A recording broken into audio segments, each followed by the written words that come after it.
Hey, hello, and welcome. You're listening to the Evolvepreneur Secrets Show for entrepreneurs, and I'm your host, Brian Silverthorne. And it's my mission to help entrepreneurs make a difference and to navigate the often challenging worlds of startup and growth or relaunch. And today we're going to dig deep with our guest and get you some great concepts and strategies to fast track your business. Our special guest today is Susannah Davda, and Susannah is the founder of The Shoe Consultant, the place to go for global shoe brands looking for support. Welcome to the show. Thanks very much, Brian. I'm happy to be. Yeah, now that is a very interesting title and an interesting profession, I think. But before I ask you the first question, where are you hanging out today? Where are we talking to you from? London, England. Oh, okay. Good, good. So now I'll get to the important part. What caused you to become the shoe consultant? Well, I'll keep it short, but I've only ever worked in shoes. So I've worked in shoe shops. I have a degree in footwear design. I worked in buying, design, product management, and since 2015, helping people to start shoe brands. So yeah, as you can tell, I'm kind of a shoe obsessive. Yeah, so we're at opposite ends of the scale. I only wear shoes when I'm forced to, but but We like slippers too. yeah, my wife used to have a closet, I think, fully dedicated to shoes. She's changed a little bit, but I understand the business there. And I don't understand the business aspect of the business, but the popularity of shoes and the need for something that you do. So, when you were getting started in this particular business, what particular challenges did you have to overcome? Wow, so many. It's interesting. Okay, so let's talk about when I set up my own business, because my career has been in two eras, really: the corporate side of working for shoe brands, and then setting up my own business. And I had to overcome a lot. I think I guess I was very much in a corporate big business mindset, and didn't realize all the work I kind of needed to do to figure out who I was in business, who I wanted to be in business.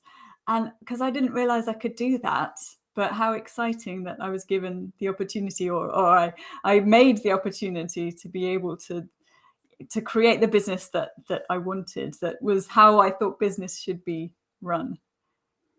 Well, good. That's one of the most common answers I get to a question similar to the one I just asked is mindset. Entrepreneurs, you got to get your head right before you're going to be able to do it, especially if your experience has been in an other or a different alternate approach to doing business.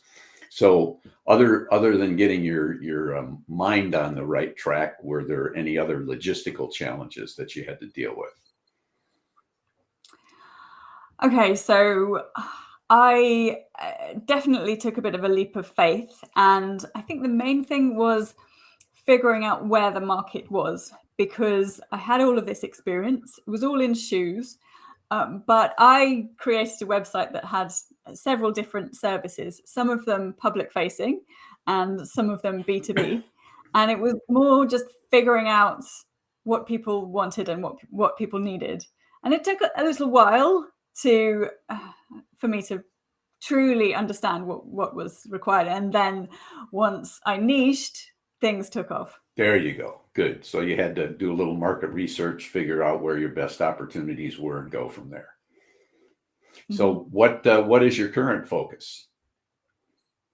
My focus is on entrepreneurs who want to start shoe brands. So they might not identify as entrepreneurs, but that they're anyone in the world who wants to start and perhaps is struggling to figure out how to go about that. Okay. Yeah, it's there's all kinds of niche businesses out there, so I'm sure there's plenty of people that have that on their mind, that have the same background and passion for shoes and shoe design as that you do. So, do you have any visions for your business, say 3 years from now, where you want to be and how you want to get there? It is so funny. It feels like such a long time considering the changes that have happened in the last 3 years. So for me, it's steady growth. I have a child who's nearly 7, and uh, what I'm not interested in is creating a business that's going to absolutely take all of my time. So it has to work for me and my family. So steady growth, maybe it's not a huge ambitious goal, but it's one that's good for me. Good, good. So, do you have any kind of a plan to help you achieve that vision of steady growth without interfering with your lifestyle? I have various projects that I will be doing in sequence. The first of which is an additional course. So I launched a course called How to Start a Shoe Brand, which has helped many people to really build the solid foundation from which they can create a good business, a good strong business for themselves. But I want to introduce another course that is for people who want to start shoe brands, and also anyone who wants to sell shoes or rent out their shoes, which is a growing business. So it's all about you're the first person I've actually told about this, and it's all about shoe photography. So how to do it yourself. So that's what I'm creating at the moment. And then, of course, I've got many more projects that I want to do, but this one is my real focus right at this point. Good. So, the courses, will they be like self-directed courses, or is it something that's going to be online and in person with you? So they are all online, and they're always video heavy because I know that that's how people enjoy learning. It's certainly how I enjoy learning. And okay, certainly with the How to Start a Shoe Brand course, they get 1 hour of Zoom call with me, so they can take that at any point, people who sign up to the course. And with the shoe photography course, it's still kind of in its early stages, but I think it's going to be a self-directed course. Okay, great. Mhm. So, who is your ideal client and how do they find you so they can get involved in these courses if they're interested? Mm. So my ideal client is somebody who, yeah, wants to start a shoe brand and is feeling stuck. So they may be feeling as though no one's replying to their emails. Often it's people. My clients are looking for a manufacturer, and then nobody's replying to them.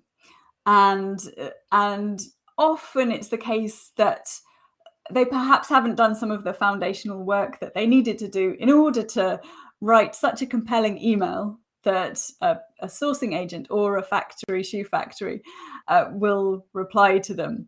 So often there's a bit of work that needs to be done to get them to that point where they're really ready to to write such an email that the manufacturer is going to get excited and think, yeah, this is a business opportunity for me. And they find me usually, well, so my website is shoeconsultant.com, and generally my web presence is very good, so they they usually find me by googling. Okay, great. So, just curiosity, something popped into my head while you were explaining that.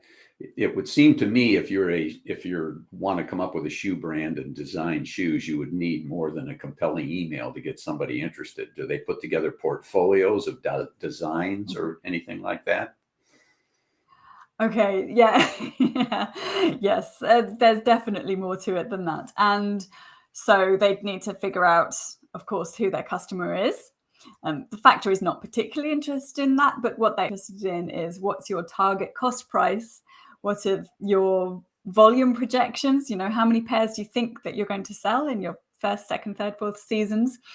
Um, and of course, yeah, there's so much beyond that. But also, yes, you'd need some technical specifications.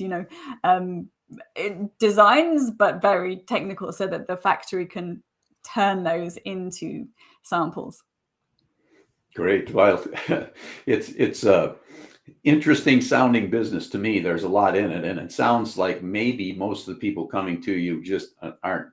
I mean, they've got an entrepreneurial spirit because they want to do something on their own, but it sounds like they might be more fashion focused and designer oriented, that sort of thing, rather than business oriented first. Does that make sense?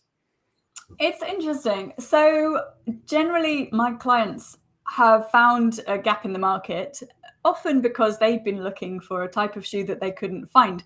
So it's not always particularly fashion focused. Sometimes it's about the fit of the shoe or the function of the shoe. And okay, some people come from all kinds of different backgrounds. I love my job because I get to meet so many different people, but they're all just as passionate about shoes as I am, and that's what's driving them to do this. Excellent. That's great. This is very, very interesting. So we're kind of at the end of our time for this episode. Do you have any final thoughts for our listeners? Okay, so I would always say start with your customer first. Figure out who is going to buy your shoes and what's going to make them buy your shoes rather than someone else's. It's something that people skip sometimes and just go straight to the design, but it's all about your customer. Everything must revolve around them. That's excellent advice, not just for the shoe business, but every business. So I think that's a great piece of advice that every entrepreneur, regardless of their endeavor, can take to heart. And I'm going to use that as the perfect ending to this episode. So that's a wrap to another great guest episode of the Evolvepreneur Secrets Show for entrepreneurs. And just before you leave, if you like it, please give us a 5-star review and maybe share it with a couple of friends. And if you want to stay up to date on all the upcoming episodes and catch up on some past ones, you can go to evolvepreneursecrets.show. And if you're an entrepreneur and you got a great idea up there in your head, let's get it out there today. Thanks.